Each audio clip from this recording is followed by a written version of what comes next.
Welcome back to another episode of the DVO show. Thank you for listening or watching another episode. I'm your host, DVO. It's himself, Derek Van Otten. And in this episode, I want to talk to you about getting a damn hobby. Stop laying around. Go experience life, like I said last episode. No, I'm just kidding. I think it's important to have hobbies. Hobbies that entertain you, hobbies that stimulate your brain. Whatever kind of hobby you're interested in, or you think you might be interested in, because I encourage you to maybe even try a new hobby, a hobby that you've never done before. Maybe it's building rocking chairs. Maybe it's flying airplanes. I don't know. They just came to my head just now. Find a hobby. So it's important to find hobbies because, like I was just mentioning, it keeps your brain active. Maybe find something that's different from your day-to-day tasks. So, for example, if you're someone that works at a desk all day, and maybe you're always typing, and maybe you're always kind of using your brain. Maybe you're a manager, or you just the role you do, it just kind of uses your brain more. Find something a little bit more physical. Maybe it's working on motorcycles. Maybe it's taking art classes and drawing. And then vice versa. If you're someone that's maybe a mechanic or a machinist, you're always working with your hands and building things. Maybe something that's a little bit more, that uses your brain more, like Sudoku, crossword puzzles, different things like that. Maybe try to do something different from what you normally do on your daily task. Find a hobby that's a little different. Find multiple hobbies, actually. Find hobbies that interest you. Something that you're interested in. Something that you'd want to learn more about. If you take the next few days or few weeks to just read maybe something that you're interested in. I'm going to go back to the example of a motorcycle. Maybe you're interested in motorcycles. You enjoy riding motorcycles. But maybe you're interested in how the mechanics of motorcycles work. Maybe reading up a little bit of it. Maybe that might interest you. Or you might realize, I'm not that interested in it. I just like going for a ride. If you are interested in motorcycle rides and you live near me, please hit me up. Let's go on a motorcycle ride together. I love taking mine out. But I want to talk about finding hobbies that will keep you entertained, keep you stimulated, keep you active and busy. It's good to do that. It's good to keep especially the old brain up there, to keep it active and sharp. Keep it sharp. Keep it learning something new. Maybe you might be interested in books. Maybe getting into a book club, listening to audiobooks. Maybe that might be something for you. Things that use your hand, that you're physical with. Maybe some type of workout. Maybe you're into Tai Chi or yoga or bodybuilding. Something different. Maybe something that just uses your body. Get your sweat and get the old ticker pumping. This is a good hobby. Maybe pickleball, racquetball, tennis, baseball, basketball, some sport, speed walking. I don't know. I'm just throwing things out there because I want you guys to get active. I want you guys to find hobbies that just keep you sharp. Just keep you sharp in life. And find hobbies that you can incorporate other people with. Group hobbies. So let me talk about some of these. If you know me, you kind of know that I'm interested into the paranormal. I know I've mentioned it many times. I'm interested in the paranormal, and I recently went on a paranormal investigation. And I got some pretty interesting evidence. If you're interested, you should check out the other things that I do, all right? If you're interested in the paranormal as well, check out my other podcast and my other social media, EVP Podcast or evp.pod to find me on social media. Or find us, I should say. Anyway, we investigated this building. We got some very interesting evidence, and I was sharing this evidence with my brother-in-law, and he said, "Oh, that's cool. Has your wife ever showed interest in it?" And I had mentioned that my wife, I've brought it up to my wife. I told her if she would like to come. She doesn't seem that interested in it, and I'm glad she's not. This is a fun hobby for me. This is DVO's hobby. This is one of those hobbies that I just kind of don't want to share with my significant other. And that's okay. If there's a hobby that you are interested in, maybe it's boating, maybe it's drag racing, whatever it is. Maybe there's a hobby that you don't want to share. Maybe it's bird watching. I don't know. In fact, what kind of hobbies are you interested in? What hobbies are you already doing? I'd love to know. Hit me up on social media. Hit me up with my email. Hit me up my phone number. Hit me up. I'm curious to know what you guys are doing. Maybe it's something I might be interested in. Maybe we can talk about it. I'd love to do it. Or if you're looking for ideas, hit me up. Anyway, paranormal investigating, something I like to do with my brother and friends. I don't really want to bring my wife into that world. Not that she wouldn't fit in, not that I don't want her to specifically. It's just she doesn't show interest. I just kind of want to keep that wall there and say, you know what? This is DVO's thing. This is something just for DVO. There's things that she is interested in. And I'm not that interested in it. And that's okay. I don't need to go and try it unless she really wants me to. I'm not gonna do it. It's just something that I'm not interested in. I'm interested in other things. Another thing that I'm interested in is golf. She has shown a little interest in golf.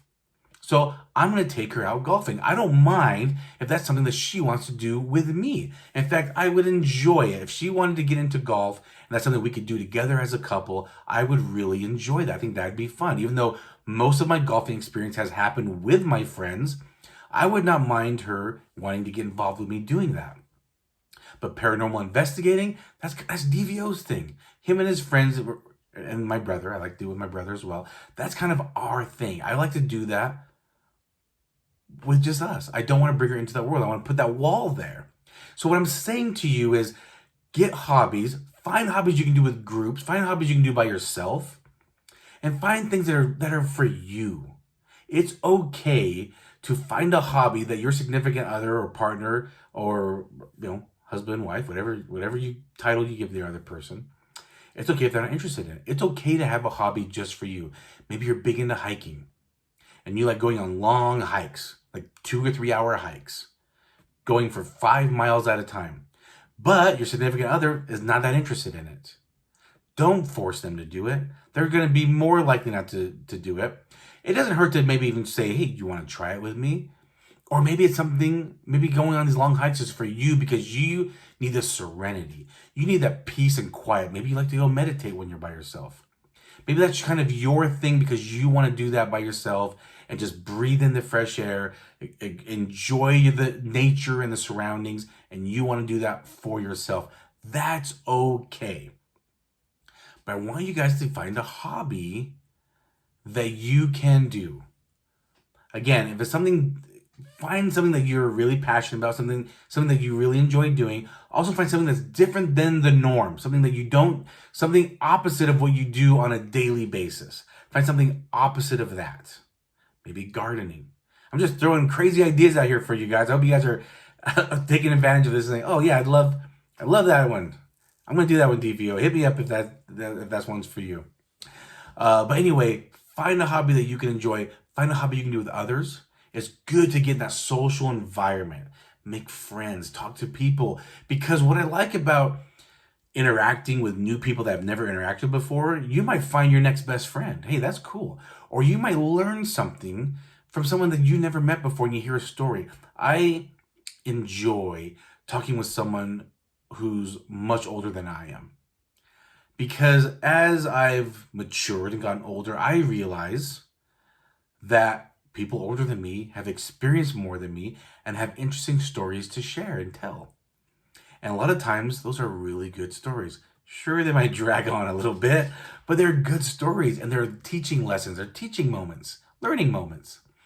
And it's fun to learn from something new. That's why when I first started my podcast, I really enjoyed interviewing other people and kind of picking their brain. Obviously, COVID hit and kind of affected my podcast here. Now it's kind of me just kind of sharing life experience with you guys. But I'd love to get back into interviewing people, and I will be shortly getting back into that. I do enjoy that. But it's fun to make new friends and hear different sides of stories and different areas of life and how people grew up. And so I encourage you guys to get a hobby and get out of your comfort zone again. And just, like I said last time, experience life. Life is awesome. There's so many good things happening out there. Don't waste it being unhappy in a job or in a relationship. Don't go through unhappy with your circumstances and realize you can change it. All right, well, my entrepreneur highlight for this episode, it kind of correlates because of a hobby that I'm interested in. One of the hobbies I'm interested in is shooting guns. I enjoy shooting guns. I enjoy cleaning my guns. Something I like to do. I like the feeling. I like the smell of it. My wife has gone out with me. She seems to like it. She's not a huge fan like I am, but she seems to like it. So sometimes I do it by myself. Sometimes I do it with a friend. Sometimes I do it with my wife. And so that's just one of the hobbies that I've invited her into my world with, and I enjoy when she wants to do it with me. But I digress. The person I am speaking of today is named Mr. John Browning. And I just kind of ran across his name. I was actually here. He was actually born in Ogden, Utah. Again, I'm from Utah. I was in a place called Trolley Square. I was out shopping for a cool looking pen. I admire nice pens, and I was at this nice pen shop checking out some pens. But while I was waiting for the store to open, I was just going for a walk, just kind of walking around, getting some exercise. And they had these plaques on a railing on the second level, and you can read these plaques, and you can also look down at people down on the first level. Anyway, I was reading these plaques, and I was reading somebody named John Browning, and he created the Browning guns. And I didn't know he was from Utah. I actually had found out that they made the guns here in Utah not too long ago, but I was very fascinated to find out that the owners were from Utah. So anyway, John Browning, his father, basically his family, he came from a polygamous family. So John's father had 3 wives, his biological mom and 2, they call them sister wives. Now, if you don't know, polygamy in Utah is outlawed. It's been outlawed, I have no idea, 100 years? I have no idea, a long time. So when I go somewhere, it's funny, I'll go somewhere out of the country, and when I say I'm from Utah, they think, oh, are you polygamous? I'm like, what are you talking about? I know of like 2 polygamous family in the whole 40 years I've lived in Utah. It's very silly, I think. But it's interesting that people think that. Anyway, over the years, John's father had 22 children with his 3 wives. Isn't that crazy? John worked in his father's gunsmith shop up in Ogden at the age of 7. He was already working in his dad's shop. I'm sure most of the kids did. His father taught him basic engineering and manufacturing principles. John's father also encouraged his son to try new concepts. Hey, sounds familiar, right? From this episode, I just kind of caught that. Try something new. Anyway, at the shop, John developed his first rifle at the age of 10. Can you believe that? John, at the age of 10, working in his dad's shop, was told to try something new. He started trying something new, and he created a rifle at the age of 10. Isn't that crazy? It had a single-shot falling block action design. I don't know what that means. It just sounds cool. Well, in 1878, with his brother, Matthew, they founded, it was a long name. They just changed it to Browning Arms Company. I'm so glad they just kept it simple. Browning Arms Company. They began to produce John's rifle as well as other firearms that were non-military. The rifle garnered attention from Winchester, another gun manufacturer. Winchester ended up buying the design for $8,000. In 1883, Browning and Winchester worked as partners and designed a series of firearms together. Browning also collabed with Colt and Remington, and they have hundreds of factories throughout the world. The Browning automatic rifle was used by the U.S. Army from 1918 until the late 1950s. On November 26, 1926, John Browning was working at a bench on a design for a new pistol that he was working with, but he died of heart failure. All right. One of my favorite quotes that I found of Johnny, in fact, I found a lot of quotes from him. My favorite one was this. This is what he said. Seeing differently is a critical skill for tomorrow's chief technology officers. So this was in 1926. I didn't really think about chief technology officers as I know the role, I know the position in companies, But when I think of chief technology officer, I kind of think of maybe today's technology with computers and so forth. Well, 1926, they didn't have anything like what we have today. So this quote I really like, because he was saying, seeing differently is a critical skill for tomorrow's chief technology officers. Think to the future. Think of the next steps. I like that.